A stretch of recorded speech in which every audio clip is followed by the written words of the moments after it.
My name is Sophia Reynolds. I am 29 years old. And until the summer everything broke apart, I worked as a financial advisor at a bank in Charlotte, North Carolina, where people trusted me with retirement plans, mortgage decisions, and the kind of money choices that shape an entire life. I was good at helping strangers protect what was theirs. I just never imagined I would have to do that with my own family. The call lasted less than 2 minutes before my father said he had to go, and if he had ended it properly, this story would have turned out very differently. But he did not. I was still holding my phone when I heard his voice again, farther away this time, careless and sharp in a way I had never heard so clearly before. Then I heard the sentence that changed everything. He called me a burden, not a daughter, not someone he loved, a burden. I stood in the kitchen of the house my grandmother left me, the same house I had paid to maintain, the same house I had opened to my parents, because I still believed love could be earned through patience, money, and loyalty. While they were in Europe, spending more freely than they ever had in their lives, I was back home handling the bills, the paperwork, and the quiet messes they always seemed to leave for me. And in one careless moment, I found out that the smiles, the guilt, the family obligation, all of it had been part of something much uglier. I did not scream. I did not call back. I did not warn them. I stayed very quiet. And by the time they came home from Europe smiling and dragging their suitcases to the front door, the key no longer fit. The house was empty, and all I left behind was one note. Before I tell you exactly what they heard when they realized I was gone, tell me where you are watching from right now and what time it is where you are, because I really want to see how far this story reaches tonight. After I heard my father say that word, I did not hang up right away. I wish I could tell you I ended the call with dignity, but I did not. I stayed there in my grandmother's kitchen with one hand gripping the counter so hard my fingers hurt, listening to my parents talk like I was not their daughter at all, like I was some investment that had not paid out fast enough. My mother laughed first. It was soft, almost bored. And then my father said the house should have gone to them in the first place, because parents were supposed to come before children. He said I had been handed everything, which would have been funny if it had not been so cruel, because the truth was I had worked since I was 16, earned scholarships, built my own career, and paid every bill connected to that house after my grandmother died. They talked about me the way people talk about a weak point in a contract. My mother said I still wanted their approval, which meant I would be easy to pressure when they got back. My father said he had already made decisions based on that house becoming theirs eventually. Then he said something that made the room go cold around me. He said he had taken on debt early because once I added their names to the property, they would be secure for the rest of their lives. He said it with total confidence, like it was not a fantasy, like my future had already been reassigned to them. That was when I understood this was not just about entitlement. This was a plan. This had been a plan for a long time. I ended the call, replayed every second in my head, and then sat in complete silence. I looked around the kitchen and suddenly saw things I had ignored for 2 years. My mother's framed prints had replaced the artwork I loved. My father's leather chair had somehow become the center of the living room. Their habits, their voices, their opinions had pushed me to the edges of my own home so gradually I barely noticed until that moment. When my grandmother Rose left me that house in Charlotte, she had left it to me because she knew what it would mean for me to have one thing in life that no one could take away. I still remember the way her attorney read the will and how my parents smiled too quickly, acting supportive before the disappointment hit their eyes. Back then, they said all the right things. They said I deserved it. They said Grandma knew I would take care of it. Then, a few months later, they said it made sense for them to move in temporarily to save money and be together as a family. Temporary became permanent without ever being discussed honestly. I paid the taxes, the insurance, the maintenance, and most of the groceries. They offered opinions instead of help. They called it family.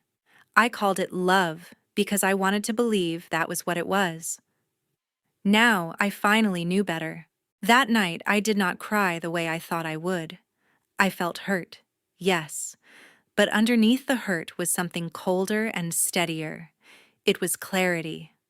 I opened my laptop at the kitchen island and started making a list. Legal, financial, personal, exit plan. If my father thought my silence made me weak, he was about to learn what silence sounded like when it stopped asking for permission. The first person I called the next morning was an attorney named Andrea Cole, an estate and property lawyer my bank had worked with before. I did not tell her the dramatic version. I gave her facts because facts hold up better than pain. The house was in my name only. The deed was clean. My grandmother's will was explicit. My parents had lived there with my permission, paid no rent, and had no ownership interest. Andrea told me exactly what I needed to hear. Legally, the house was mine to sell. They had no right to stop me, and no right to demand proceeds from the sale. She advised me to document everything and handle their belongings carefully, but the bottom line never changed. It was my property. Hearing that from someone with no emotional stake in my life did something important for me. It cut through the guilt. After that, I contacted Ethan Brooks, a real estate agent I trusted because he specialized in private sales for clients who needed discretion. I told him I wanted the house sold fast, quiet, and clean. No yard sign, no open house, no gossip. He warned me I might need to take a little less than the full market peak if I wanted speed, but Charlotte was still hot, and the house was beautiful. The latest estimates put it around $980,000, maybe a little more to the right buyer. I told him speed mattered more than ego. He started calling pre-qualified buyers that day. Then I turned to the part I understood better than anyone else: money. I opened new accounts at a different bank in Raleigh, transferred my liquid funds, changed every password I had, froze my credit, secured my documents, and rerouted my mail. I was not being paranoid. I was being smart. My father had spent years treating access like ownership. I was done leaving doors unlocked. I found a furnished short-term apartment in Raleigh, close enough to build a new life, but far enough to breathe. I bought a new phone, set up a private email, and started quietly moving the pieces of my life out of that house before anyone noticed. During the day, I worked as normally as possible. At night, I packed. Every drawer I opened felt like an excavation site. There were pieces of my grandmother everywhere, tucked between the damage my parents had done and the compromises I had made to keep the peace. Her handwritten recipes, a gardening glove with dirt still trapped in the seam, an old envelope where she had once written a reminder to herself to call me after one of my college exams. I found a card she gave me on my 26th birthday, the last one before she died. Inside she had written, "Never confuse being needed with being loved." At the time, I thought it was one of those wise little grandmother sayings people save on greeting cards and remember later. Standing in that house with packing tape wrapped around my wrist, I finally understood she had been trying to warn me. Ethan called 5 days later and said he had serious interest from a young couple relocating from Atlanta and from a physician moving with her family from Nashville.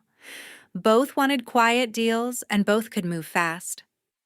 I let him do the showings while my parents were still posting polished photos from Rome and Florence, smiling in front of fountains and cathedrals I had helped pay for. Every time my mother uploaded a picture with a caption about blessings and family, I felt my stomach turn. They were enjoying the dream while actively plotting to strip me of the one thing my grandmother had protected for me.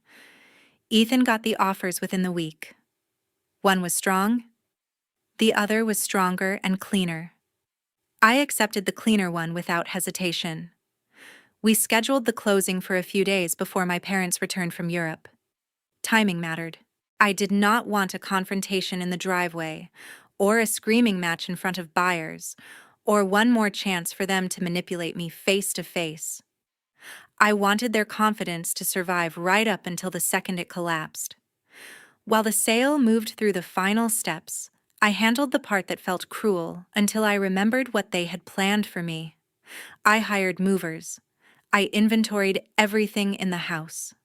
I separated my belongings, my grandmother's belongings, and my parents' belongings with obsessive care. I rented a storage unit in their names and prepaid 6 months. I was not trying to steal from them. I was trying to leave no opening for them to paint me as unstable or unfair. The more organized I became, the calmer I felt. Not because I was heartless, because I had spent my whole life preparing for other people's reactions. For the first time, I was preparing for my own freedom.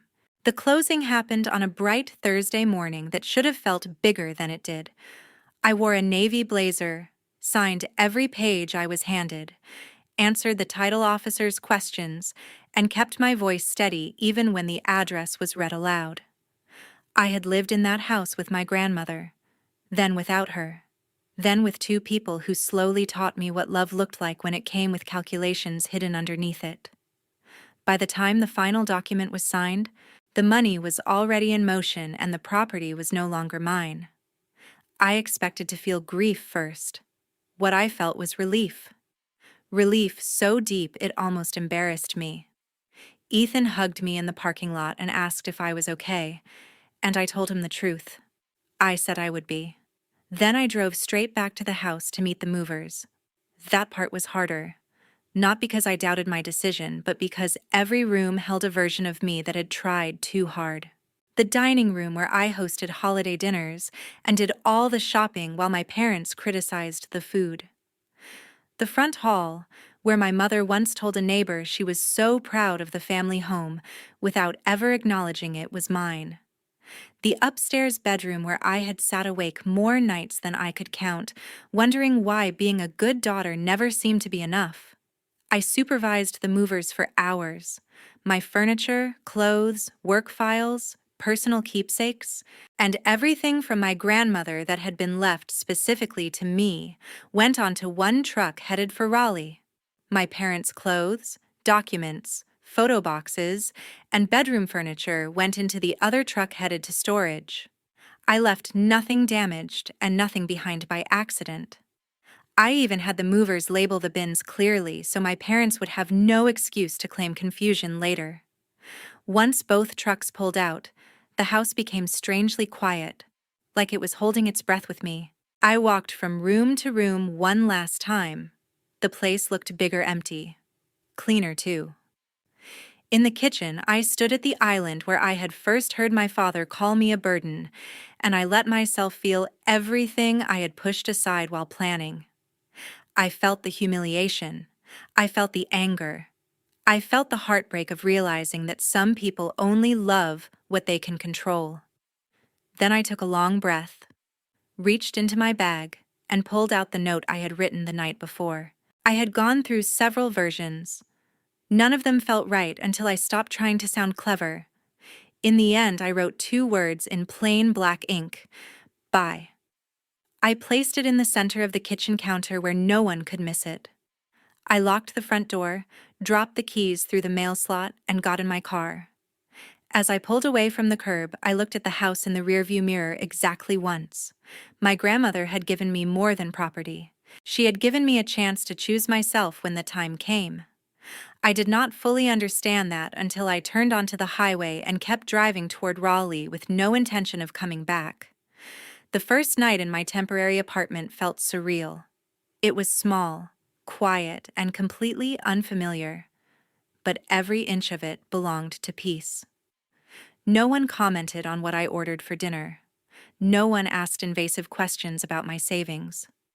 No one reminded me how much had supposedly been sacrificed for me. I put my suitcase in the corner, sat on the edge of the bed, and waited for the guilt to hit. It did not. What came instead was exhaustion, the kind that only shows up after survival mode finally loosens its grip. I slept longer that night than I had in months. Over the next 2 days, I ignored every urge to check flight arrival times and track exactly when my parents would land.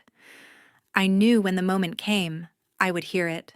People like my parents do not absorb consequences quietly, and sure enough, late on Sunday afternoon, my old phone lit up with the first missed call from my father. Then another. Then my mother. Then both of them again. I stared at the screen and pictured them in the driveway with their expensive luggage and their shocked expressions, still expecting the world to bend around them. I did not answer. An hour later, the voicemails started. At first, my father sounded irritated, like he thought I was being dramatic, then angry, then genuinely panicked. My mother went from pretending concern to accusing me of cruelty in less than 10 minutes. By nightfall, I had 17 missed calls, 9 voicemails, and more texts than I bothered to open. I only listened to one message all the way through. It was my father shouting that I had no right to do this to them. That line almost made me laugh. No right. As if he had not just spent weeks assuming the right to my home, my money, and my future. I turned the phone face down on the table and made myself tea. For the first time in my life, their chaos was happening somewhere I did not have to stand inside it. The next morning, the messages got uglier. My father demanded my address. My mother said they were humiliated and stranded, and that decent daughters did not abandon family. Then came the threats. Lawyers, police, court, public embarrassment. Every message proved the same thing. They still believed fear would pull me back into line. I responded to none of them. Around 10 that morning, my branch manager called and asked in a careful voice if there was something she needed to know. My parents had shown up at the bank demanding to see me. My father claimed I had illegally sold the family home and stolen his retirement. He had raised his voice in the lobby. My mother had cried loudly enough for customers to stare. Security removed them before things got worse. I apologized to my manager for the disruption, then calmly told her the house had been mine, the sale was legal, and I had documentation if the bank ever needed it. She told me to take the time I needed and not worry about my job. After the call ended, I sat still for a minute and let that sink in. My parents had tried to drag me back into their performance by threatening my work, and instead all they had done was show another group of people exactly who they were. By day 3, relatives started reaching out. Some were genuinely concerned. Others were fishing for gossip. I said very little. I told the people I trusted that the situation was legal, private, and no longer open for discussion. I kept screenshots, saved voicemails, and forwarded the most aggressive threats to Andrea. She told me I was doing everything right. Then, on the 4th day, I got a text from an unknown number. It said, "We need to meet face to face like adults."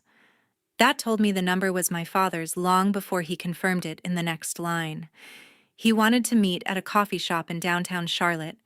He said if I refused, they would keep showing up at my job until I stopped hiding. I read it 3 times and realized something important. He still thought this was about forcing me back into old behavior. He still thought if he pushed hard enough, I would fold. So I agreed to meet, but on my terms. I chose a busy place in the middle of the day and arrived 15 minutes late on purpose. When I walked in, I saw them immediately. My father, David Reynolds, looked older than he had a month earlier. Not frail, just reduced. Like someone had taken his certainty away and left only anger behind. My mother, Laura Reynolds, had the same polished posture she always used in public, but her face was tight and tired.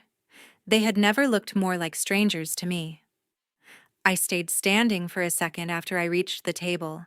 My father told me to sit down as if he were still in charge of my life. I sat because I wanted to, not because he said it. He started before I could even take my coat off. He asked where I was living, where their things were, what I thought I was doing, and whether I had any idea how humiliating the last few days had been for them. I let him speak until he ran out of steam. Then I asked one question. Did you really think I never heard what you said? The table went quiet. My mother looked at him first, not at me, and that told me everything. He tried to pivot fast. He said whatever I thought I heard was taken out of context. He said they had been stressed, tired, jet-lagged before the flight home even happened, apparently. My mother added that families say things they do not mean all the time. I listened without blinking. Then I put my phone on the table and pressed play. I had not needed the full conversation. I only played the part that mattered. My father's voice saying I was a burden. My mother saying I could be manipulated because I still wanted their approval. My father saying the house would be theirs in time. The sound was low, but in the silence between us, it might as well have been thunder. My mother went pale. My father's face flushed so dark red I thought for a second he might actually walk out. Instead, he said, recording them was a disgusting betrayal. That was when I knew there was nothing left to save.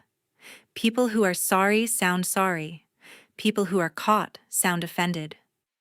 He leaned forward and said parents were owed support after everything they poured into raising a child. There it was. The truth again, right in public where he could not take it back. I told him raising a child did not create a lifetime debt. I told both of them that I would never again fund their lifestyle, house them, or discuss my finances with them. I told them their belongings were in storage, prepaid for 6 months, and that was the last logistical kindness they would receive from me. My mother started crying then, but it did not land the way it used to. I had spent too many years confusing tears with innocence. My father said they had nowhere suitable to go because he had made plans based on the expectation that the house would eventually be theirs. He said it like that helped his case. It only confirmed what I already knew. He had gambled with a future that was never his. I stood up to leave, and that was when the mask slipped all the way. He called me selfish, cold, ungrateful, and finally, with a bitterness so naked it almost shocked me, he said I had ruined his life. I looked at him and said no, you built a life around something that never belonged to you. Then I walked out. I thought that meeting would be the end of it. I was wrong. Consequences rarely arrive all at once. They come in waves, and for my father, each one hit harder than the last. Andrea sent a formal warning after he left 2 more voicemails threatening to challenge the sale. It did not stop him from trying, but it did stop him from pretending he had any legal footing. 2 attorneys turned him away once they saw the deed history and the will. The house had been mine. The sale was valid. The proceeds were mine. End of story. But while the legal fantasy collapsed, his financial reality started coming due. My father had not just dreamed out loud in Europe, he had actually acted on those dreams. I learned through one of my cousins that he had borrowed against everything he could reach in the months before the trip. He took a personal loan, he ran up credit cards. He even refinanced his car because he believed he was only months away from controlling a nearly $1 million property. He had spent like a man waiting for a payout. When the payout vanished, the debt stayed behind. My mother blamed him first in private, then more openly. The version I heard from relatives was that she had not realized how much he had borrowed, though I suspect she knew enough. Either way, their marriage shifted fast from smug teamwork to mutual resentment. And then came the public fallout. It turned out my father had not only caused a scene at my bank. A week after the coffee shop meeting, he showed up at the storage facility furious over the fact that the unit was smaller than he thought it should be and screamed at the manager in front of several people. One of them recognized him from the local dealership where he still worked part-time. Another happened to be the aunt of a woman from his sales office. Small communities have a way of connecting the dots faster than anyone expects. Stories spread. Not always accurately, but in this case, accuracy was not the problem. his behavior was. By the time he returned to work, people already knew enough to whisper. A month later, he lost that job too. Officially, it was framed as a staffing decision and professionalism concerns. Unofficially, everyone understood that an older salesman having repeated public meltdowns tied to his daughter, money, and a house that was never his was not exactly the image they wanted on the floor. Losing the job was brutal, but losing the image he had of himself was worse. My father could tolerate stress if he still felt superior.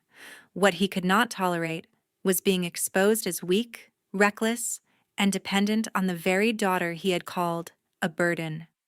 Once the paychecks stopped, the car became impossible to justify. He sold it. Then they moved out of the temporary extended stay hotel they had been using since they got back from Europe and into a cramped apartment on the edge of town. The kind of place he used to make jokes about. My mother, who had once floated through other people's houses making comments about decor and standards, now had neighbors who fought loudly enough for everyone to hear.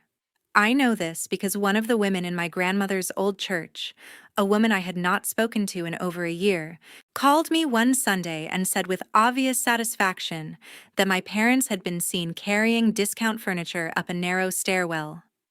I did not ask for details. I did not need them. My father's punishment was not just losing the house he thought he could take.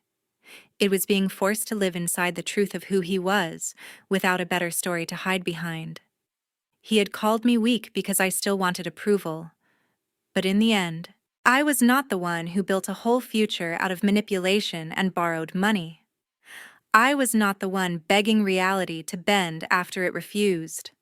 The strangest part was how little triumph I felt once it all unfolded. There was satisfaction, yes, especially on the days when a fresh voicemail would come in accusing me of heartlessness, as if the accusation itself was not proof that he still understood nothing. But the bigger feeling was distance, emotional distance. Every time he raged, every time my mother tried a softer angle and asked whether this really had to go so far, I heard the same thing underneath it.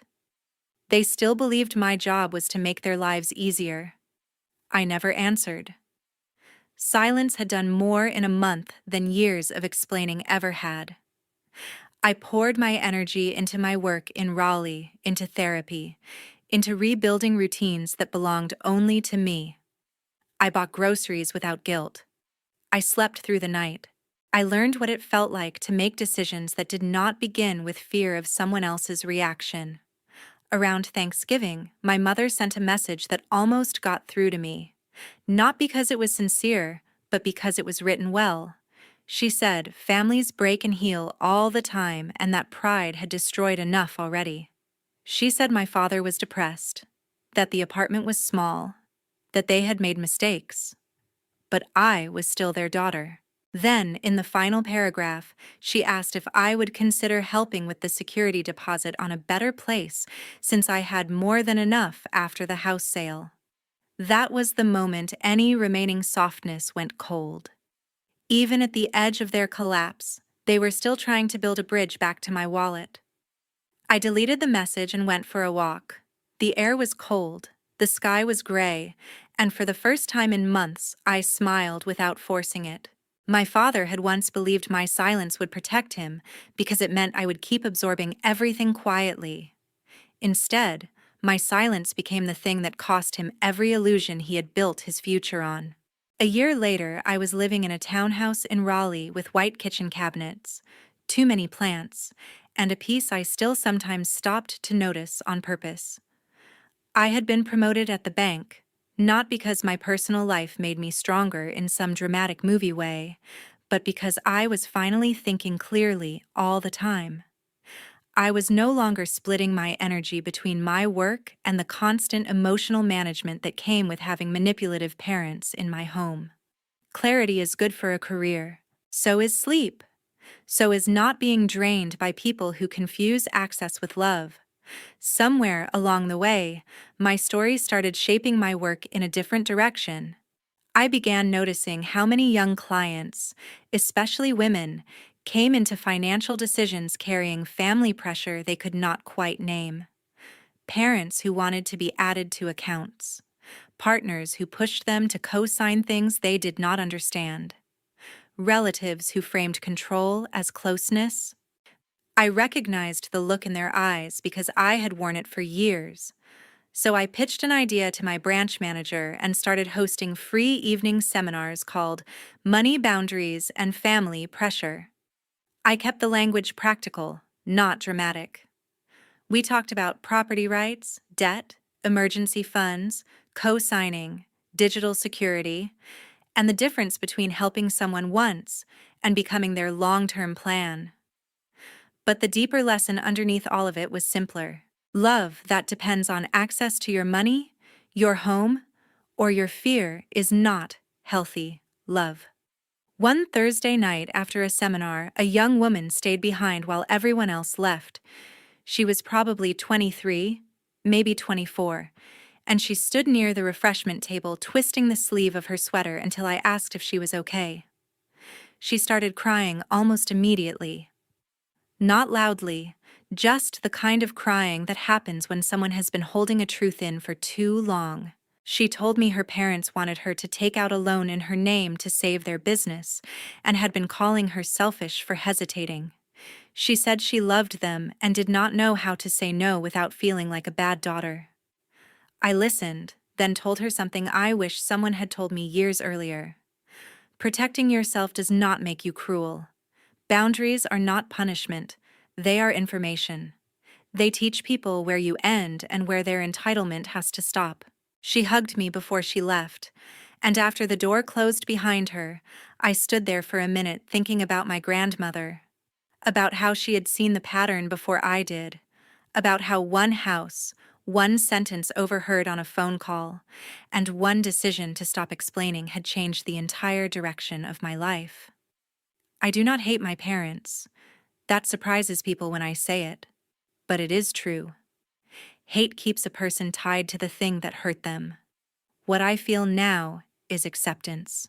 David Reynolds is the kind of man who mistakes control for respect. Laura Reynolds is the kind of woman who calls manipulation peacekeeping if it keeps the family image intact. They are who they are. My job is not to fix them. My job is to make sure their broken ideas do not get to shape me anymore. That, more than anything, is the lesson I carry now. Sometimes the most educational part of pain is what it teaches you to name. Financial abuse, conditional love, emotional blackmail. Once you can name a pattern, you can stop living inside it blindly. And sometimes the most valuable knowledge you can pass on to someone else is that family should never require you to surrender your dignity in order to belong. I used to think being a good daughter meant enduring more, giving more, forgiving faster, and staying quiet no matter what it cost me. Now I think being a healthy adult means telling the truth to yourself first, even when it ruins someone else's version of you. If there is any good that came from what happened, it is this. I no longer confuse guilt with responsibility. I no longer confuse pressure with love. And I no longer believe that saving yourself is something you need permission to do. My father was wrong about one thing that day on the phone. I was never the burden. I was the one carrying everyone else. The day I finally put that weight down was the day my real life began.